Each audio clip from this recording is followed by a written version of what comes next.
Sa iba pang mga balita, inaasahan ang pagdagsa ng mga biyahero papasok at palabas ng lungsod ng Kawayan ngayong panahon ng undas. Sa panayam ng IFM News Team kay Jay Cabacan, Terminal Coordinator sa isang bus terminal sa lungsod, sinabi nito na ngayon pa lang ay halos punuan na ang trip reservations sa mga araw pagkatapos ng undas. Bagamat normal at hindi pa ganoon kadami sa ngayon ang bilang ng mga biyahero, inaasahan nila ang pagdagsa ng mga ito sa susunod na araw. Ayon kay Cabacan, sa ganitong panahon na dagsa ng biyahe, may mga karagdagang bus na pinapapunta ang kanilang kumpanya dito sa lalawigan ng Isabela para magkaroon ng karagdagang biyahe. Sa pamamagitan nito, mas maa-accommodate nila ang mga pasaherong pauwi dito sa lungsod, maging ang mga pabalik sa kanilang lugar. Samantala, 4 na gwardiya sa umaga, ganun din sa gabi ang naka-duty sa kanilang terminal upang masiguro ang kaligtasan ng mga biyahero sa lugar.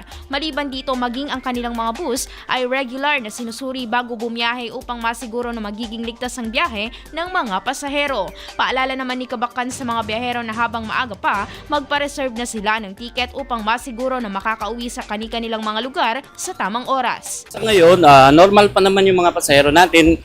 Yung ano lang natin, yung November 2 na 2 and 3 na booking natin is almost halos mapuno na yung 2 and 3. Although kung dumaksaman sila, nakahanda naman yung pamunuan ng company namin na Victory Liner. Always pinaghahandaan naman namin yung mga ganitong mga okasyon. Magpapadala yung mga galing Manila natin ng mga bus para maisakay natin lahat ang mga pasahero natin, mga mahal namin pasahero. Yung bus namin is talaga araw-araw chine-check up yan. Bago pinapabiyahe yan is talagang sinisigurado namin safe yung mga bus namin. Pagdating po sa mga terminal, meron tayong mekaniko tayo na nag-check up para safe po yung biyahe natin.